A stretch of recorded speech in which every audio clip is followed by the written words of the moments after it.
Welcome to Reddit Echoes, the channel where real-life stories from Reddit are told authentically, dramatically, and emotionally. In life, there are stories that not only shock us with unexpected twists, but also deeply touch human emotions about love, betrayal, and even family relationships that seem the strongest. Today, I will share with you a heartbreaking yet very real story about a woman who had just gotten married, and only 2 weeks into her happy marriage, she discovered that her husband not only betrayed her, but was also involved with her closest family member. An unimaginable shock that tore the family apart and left those involved facing the deepest pain.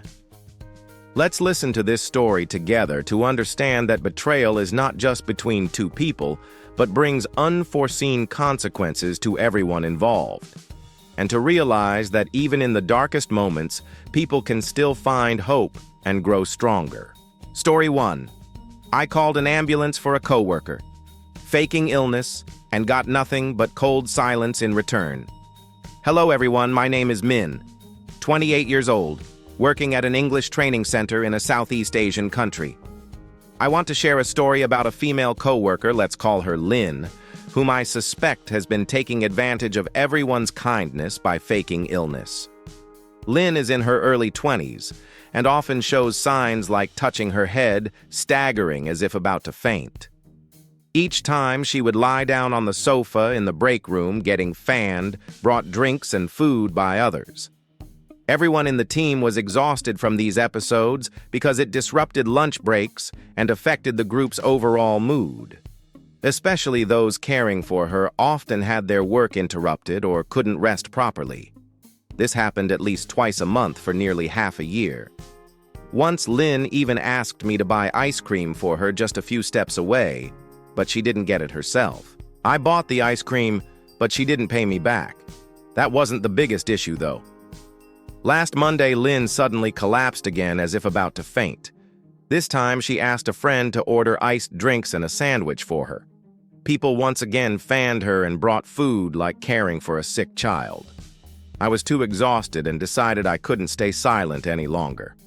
I stood up, went to the men's restroom, called an ambulance, then returned to my seat.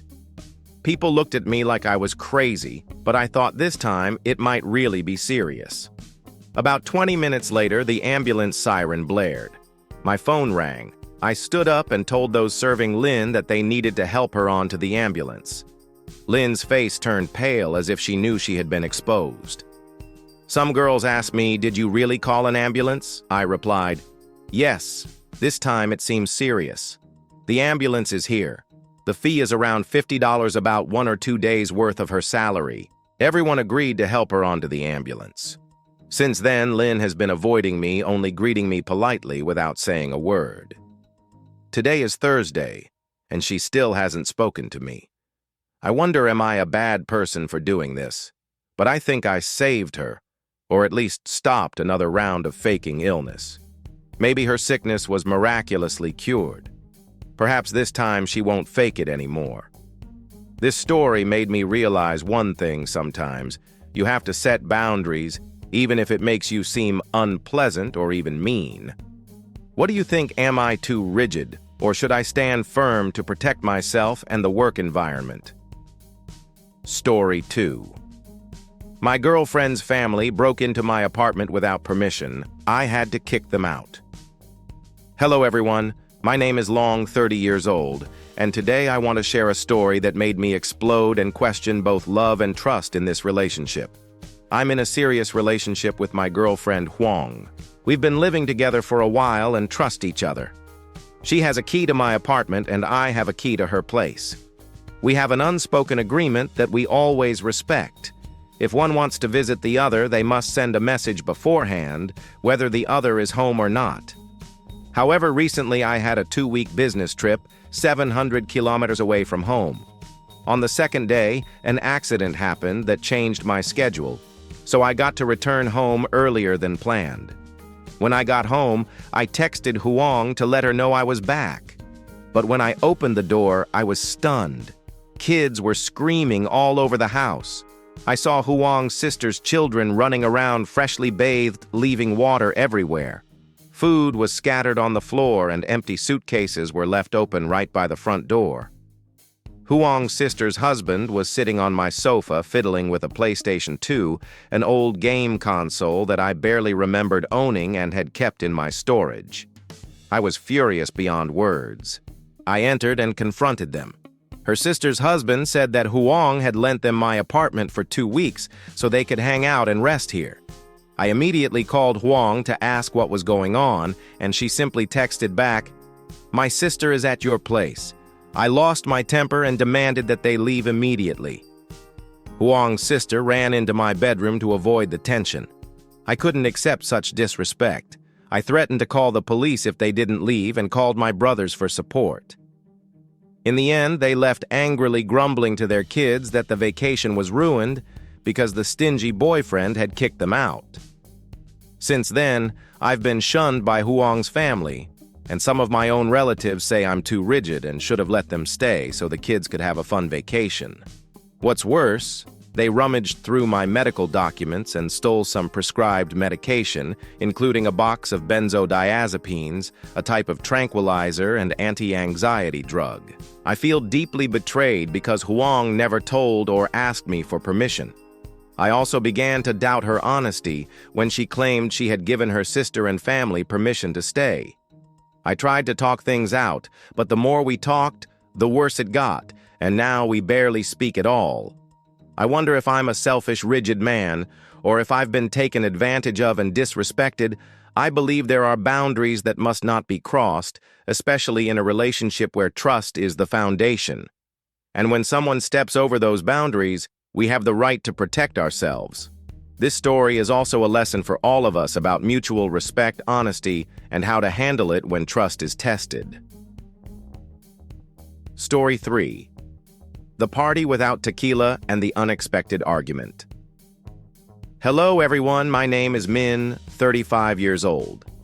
Today I want to share with you a rather strange and surprising experience from a party I attended with my wife. My wife, Lynn, recently switched to a new company a few months ago. She was very excited when invited to a small party hosted by a colleague at someone's house in the group. At first, I was a bit reluctant to go along because I didn't know anyone except my wife, but thinking it was a good opportunity to socialize, I decided to attend.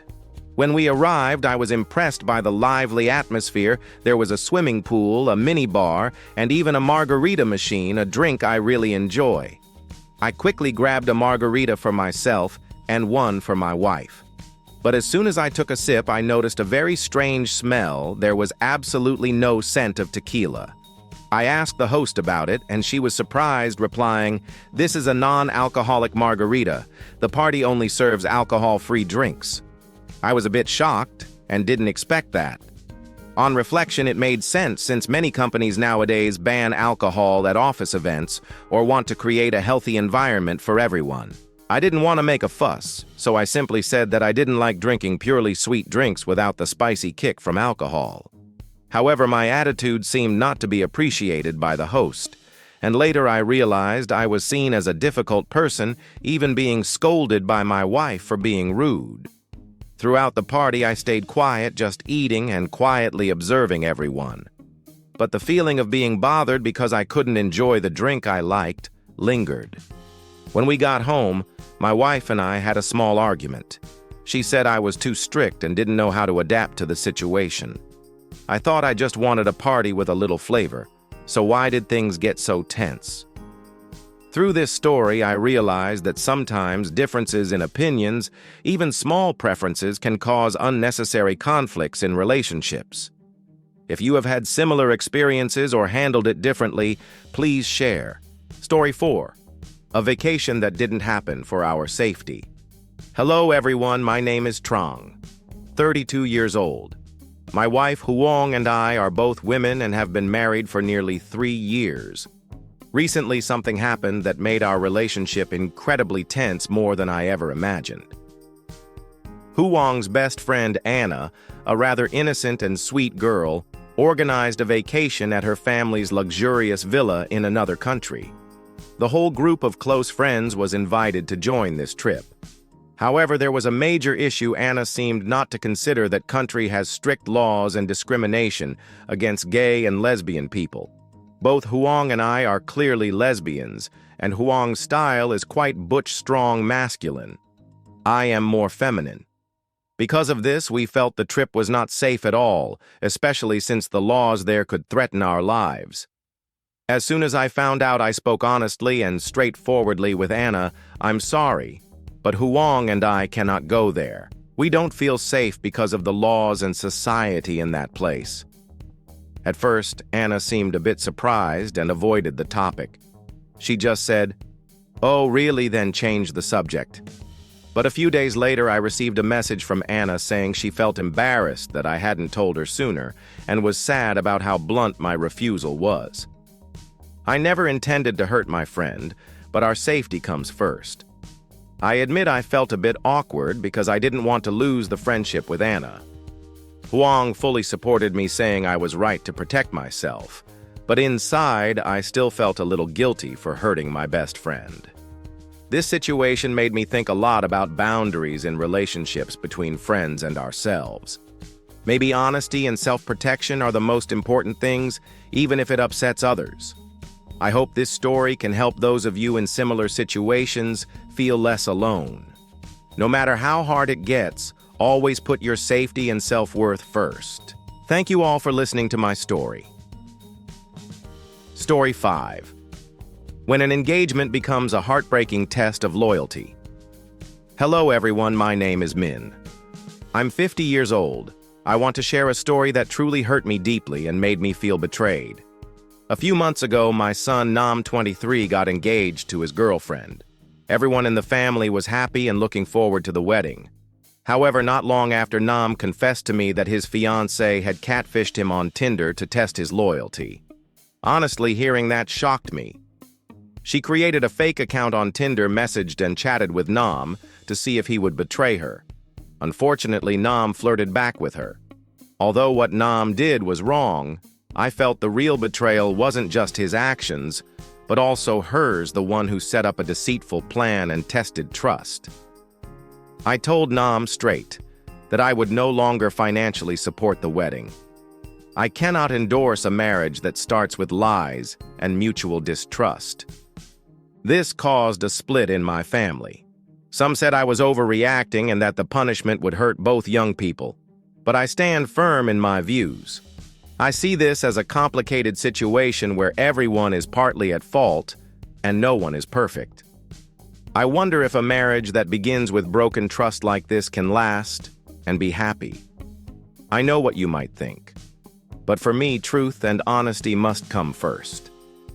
Nam is my son. I love him dearly, but I also want him to learn to respect himself and others. Thank you all for listening to my story. I look forward to your sincere thoughts and shares.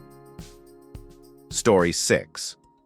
When a father discovers he's not the biological dad of his children. My name is Nam. I'm 45 years old. I want to share a story that just happened 2 days ago, turning my life completely upside down. My wife Huang and I have been married for 18 years and have 17-year-old twins, a boy and a girl. We were colleagues first, then built our careers and our little family together. Life had its challenges, but overall it was stable. However, everything changed when the kids received their ancestry DNA test results. The results showed I am not their biological father. I don't even know how to describe the feelings I had at that moment. Shock, confusion, pain, all hit me at once. I recalled the early days of our marriage when Huang and I had a big fight about career direction. I left the house for a while, and later Huang admitted she got drunk and slept with another man during my absence. I loved her and trusted her completely, so this was like a crushing blow. I couldn't sleep for many nights trying to figure out how to deal with it and understand what had happened. What hurts me most is not just the betrayal, but that she kept this secret for 17 years. Imagine living with someone for 17 years without knowing the truth. Watching the children grow up while believing they were mine. Now I still love those 2 children. They are mine in every emotional sense. I can't abandon them just because of this harsh truth. But can I forgive my wife? I don't know. I'm unsure what the future holds. I'm torn between holding on to my family or ending it all. It's hard to share this story, but I believe the truth needs to be faced, no matter how painful. Thank you for listening to my story. I really need advice and support right now. Story 7. Family tragedy. When those closest to me betrayed me. Most cruelly. My name is Lynn. I'm 27 years old, and this is the most heartbreaking story I've ever experienced. My husband Nam and I had just been married for 2 weeks, when everything completely fell apart. Nam was someone I loved and trusted absolutely. He was gentle, caring, and always made me feel safe. Yet no one could have expected that right after the wedding a horrifying secret would be revealed. Nam had been secretly involved with my younger sister Hang, who is only 17. It all began when I discovered Hang was 1 month pregnant. At first she tried to hide it and refused to say who the father was. Our family was utterly shocked and devastated. My parents were stunned, but then they uncovered the truth thanks to a phone monitoring app they had installed on Hang's phone. The secret messages and calls with Nam were exposed, leaving everyone in disbelief. I was thrown into turmoil. Inside me was a storm betrayal by my newlywed husband, Payne, because my own sister, someone I loved and protected, became the one who hurt me the most. The mix of love, pain, and disappointment left me lost. Nam admitted everything, crying and apologizing, saying it was a mistake, a moment of weakness he couldn't control. Hang was full of regret and fear, unsure about the future with the child and the mistakes she had made. I decided to divorce Nam immediately. I cannot continue living with someone I just married who betrayed me beyond forgiveness. I also don't know if I can forgive Hang, my sister, whom I once loved and protected, but now deeply hurt me. Our family plunged into a serious crisis. My parents didn't know what to do. They tried to keep things stable, but the pain and discord only spread. I decided to seek psychological counseling to keep calm and make the right decisions. Though I know I cannot go back to Nam, I still hope Hang will recognize her mistakes and grow from this experience. I will not abandon her, even though it is very hard to forget what happened. This story made me realize that in life, the people we trust the most can sometimes be the ones who hurt us the deepest. I hope sharing this helps others understand that betrayal is not just between two people. It can shatter an entire family. Thank you all for listening to this deeply painful and complex story. I know that not everyone has the strength to endure and overcome such profound wounds, especially when they come from the ones we love most. But life is like that. Sometimes we must face harsh truths to grow to better understand our own worth and to recognize the boundaries we cannot cross. I hope this story serves as a reminder to all of us about the power of forgiveness, resilience, and the courage to stand up after falling. At the same time, cherish those around you, because no matter what family is, where we can find peace, or at least try to build it. If you are going through difficulties in relationships, don't hesitate to seek help from loved ones, friends, or mental health professionals. And if you find this story meaningful, don't forget to like, comment, and subscribe to Reddit Echoes so you won't miss more heartfelt true stories. See you in the next videos, where each story will open a new perspective, a real experience that you might have never known before.